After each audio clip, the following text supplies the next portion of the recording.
Chapter 5. In the days to come, those who intend to hold the focus for this transition of the planet and its inhabitants will need every positive word to encourage them to continue in the process. It is the intent of this material to add to the positive intent of those committed to the project by providing practical and easily used techniques to assist in holding this intent in place. It is necessary that this intent be held on a continual basis by the constant input of many. Inasmuch as manifestation can be traced backward to thought, to light, to intent, focus, to potentiality, it can be seen just where the intent to participate in this process fits into the flow of creation. For whatever purpose, be it positive or negative, the process is the same and available to be used.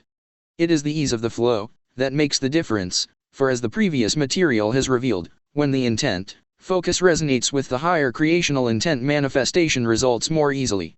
Any desired manifestation that is in harmony with the higher, finer intent receives reinforcing energy and therefore is able to receive advantageous assistance in manifesting without needing to be aware of what it is or how it came. In other words, that which resonates with the greater plan of wholeness draws to it through the law of attraction added supportive energy. Manifestation that lacks this resonance and is initiated at a level below the highest source of purpose or intention requires a more intense focus and careful attention to the continual need to hold the plan firmly in the center of attention. The smallest detail that deviates from the plan can cause a ripple effect that changes the planned outcome at many levels of the manifestation process. There is no automatic support process to dovetail these changes into the plan harmoniously. This then makes the resistive plan vulnerable to deviations that can be devastating to the total plan without the knowledge of those initiating it and holding it in place with their intention. It is important that those who are supporting the manifestation of the new paradigm understand this and hold this comparison of the difference of the two sets of circumstances that underlay the situation at hand that they have chosen to participate within firmly in mind.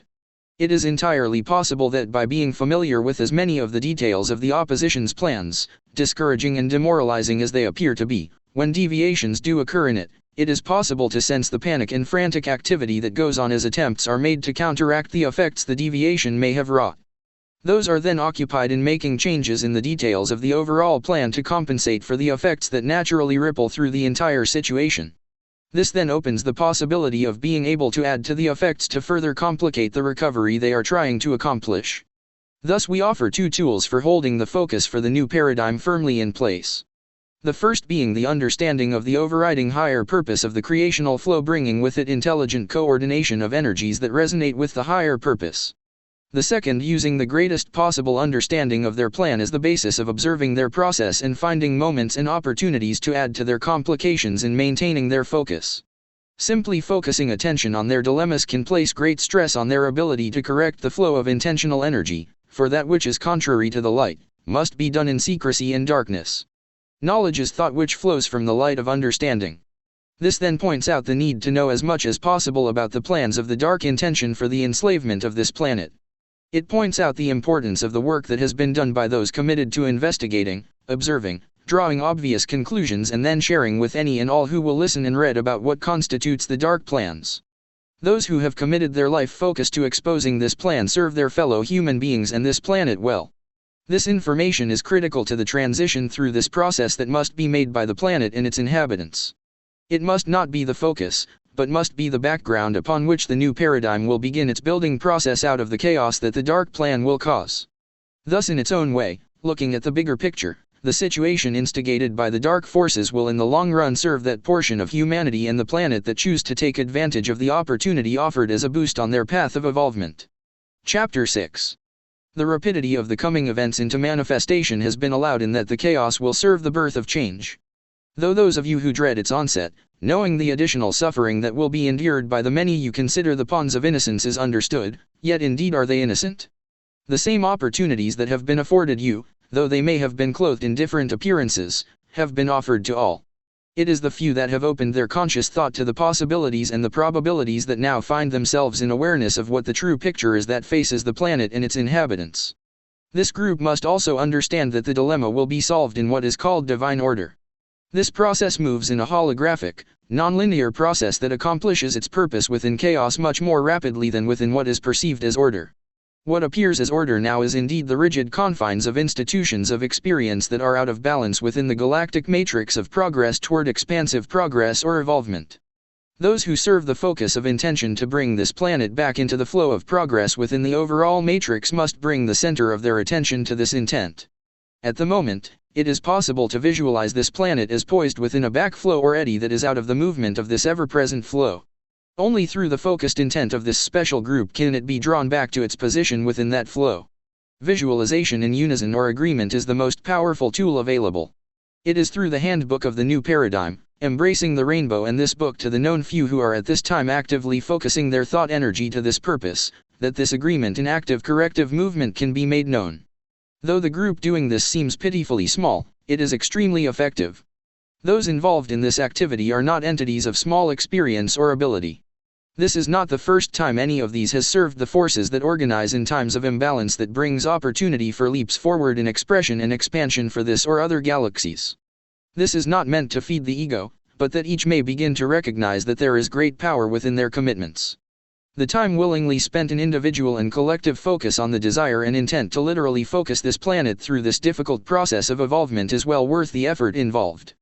As this focus is made within a continuing commitment, the law of attraction will draw to it the sufficient number to begin the momentum of energies that will bring about the movement within the mass consciousness necessary to refocus the alignments that currently exist. It is through the recognition and acceptance of the possibility by each of those who read these named books and circulated materials that this focus will build upon itself within a mathematical format that will underlay the process. It is necessary that each lay aside modesty and reluctance to accept the possibility that each is indeed a special and powerful entity that has donned a robe of obscurity and forgotten their origins, that each might remain unknown not only to yourselves, but to those of evil intent until this present moment. It is time to assume the proper identity and come into the role of service as was agreed upon before this series of lifetimes was accepted as part of the service contract. It is time to realize that this is who and what you are and what you do and have done before. It is a matter of simply remembering and adapting what you innately know to fit the current requirements. A certain amount of reluctance is natural because of the human format that contains your awareness. It is understood that this involves a literal containment, or restriction upon your ability to realize your true identity. Thus these messages continue the process of awakening your remembrance, stimulating your desire to participate and applying pressure to your commitment to this project. As you contemplate the possible truth of these words, within your inner awareness the energies contained in this process do their work and the truth begins to root itself and grow. That which constitutes your segment of the mission impossible, as it seems to the conscious mind, begins to be drawn into your daily experience. A knowingness of what is appropriate and necessary is apparent and seems the only possible thing to do. It will not seem that what you do as a part of your daily experience will be at all heroic, but through the combination of these daily contributions by the growing group committed to this project, much will be accomplished. It is in the accomplishment of these seemingly small contributions that the rooted truth of who and what you are will grow. At the moment of necessity, when each must stand forth within that identity and declare the truth of the future of this planet, the ability to do so will bring a natural, powerful, and pivotal shift that will cause the desired transition to occur. It is knowing that the needed commitment to the totality of the necessary change does not require great personal sacrifice or the need to stand alone before the forces of evil and suffer great bodily harm that allows for the commitment to service to be accepted with enthusiasm. Though we admit there are a few exceptions to this pattern of service, those who accept these roles are well aware of their identities and their commitment to this level of service. To these few, loyalty, special help and guidance is constantly at hand. Blessed indeed are these special beings of commitment to leadership within this focus of service. Chapter 7. The human forms that reside on this planet have long been held in bondage and kept from the natural evolvement that enables each to enter into the true understanding of their source and purpose for experiencing manifested existence. The knowledge of the laws that govern this galaxy has been withheld and purposeful teaching has been denied. Instead, deception has been the basis of all knowledge given. It is the decision of the overseers of this galaxy to end this practice here and now. However, it must be the individual and collective choice of the inhabitants of this planet to change this experience. The long-standing deceptions have rooted and grown within the understandings of the human consciousness. Thus the decision by the Galactic Council will have little or no effect until the residents of this planet choose to change their experience.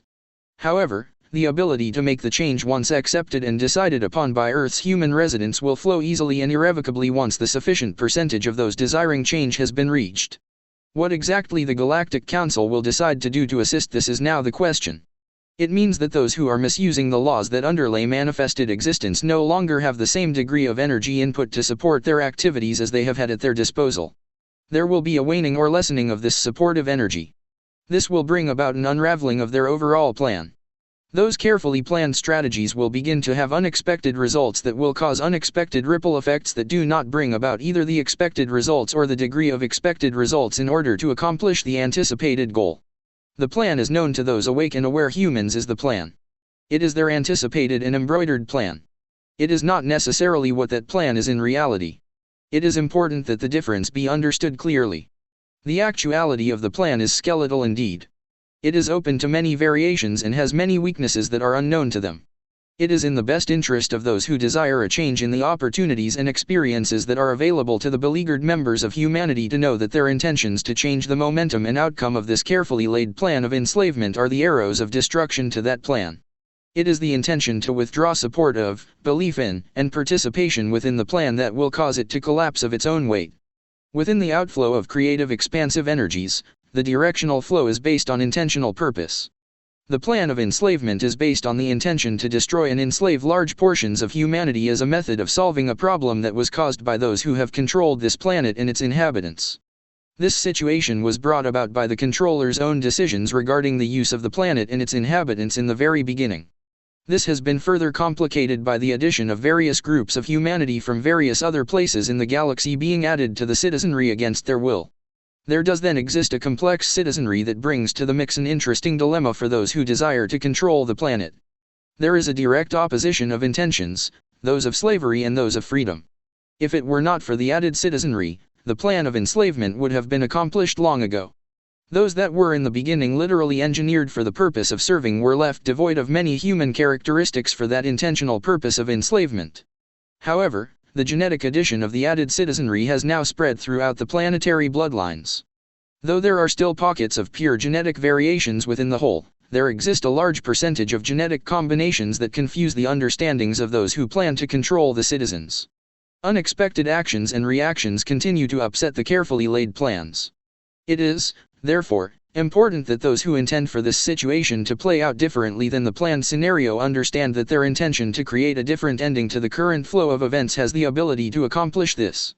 Once this understanding is accepted, the commitment to it becomes easier and more realistic to the conscious awareness.